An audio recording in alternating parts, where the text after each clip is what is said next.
எல்லாருக்கும் வணக்கம். அறுசுவை நேரம். வெந்தய குழம்பு வைக்க போகிறோம். 2 ஸ்பூன் வெந்தயம் எடுத்துக்கிறோம். கருகாத அளவுக்கு மீடியம் ஃப்ளேமில் வச்சு வறுத்து எடுத்துக்கிறோம். 2 ஸ்பூன் எண்ணெய் ஊற்றிக்கிறோம். 1/2 ஸ்பூன் கடுகு போட்டுக்கிறோம். கடுகு பொரிஞ்சதும் சீரகம் போட்டுக்கோங்க.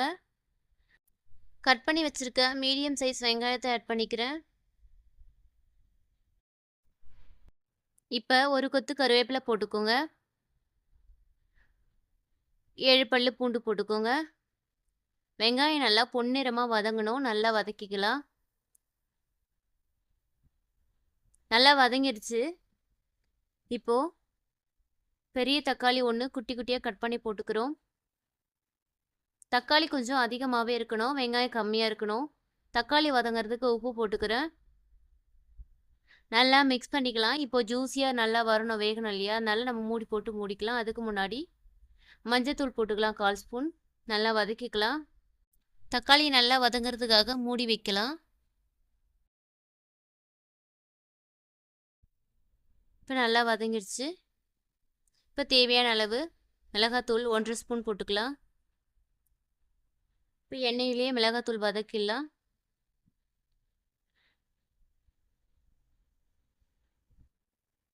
தண்ணி லைட்டாக தெளித்து வதக்கிடலாம். இப்போதான் கிரேவியாக இருக்கும். இப்போ கொஞ்சமாக தண்ணி ஆட் பண்ணி கொதிக்க விடலாம். மிளகாத்தூள் வாடெல்லாம் போயிடும். நல்லா மிக்ஸ் பண்ணிக்கலாம். இந்த மாதிரி நல்லா குழஞ்சி வந்துடுச்சு.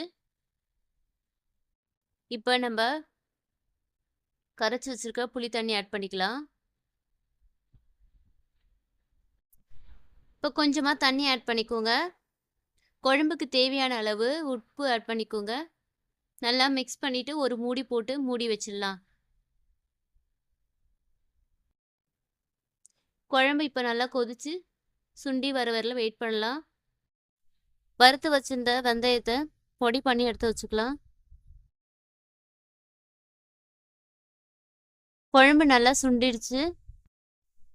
அடுப்பு ஆஃப் பண்ணிவிட்டு இப்போ பவுடர் பண்ணி வச்ச வெந்தய பொடி ஆட் பண்ணிக்கலாம். நல்லா மிக்ஸ் பண்ணிக்கோங்க. சூப்பரான வெந்தய குழம்பு ரெடி.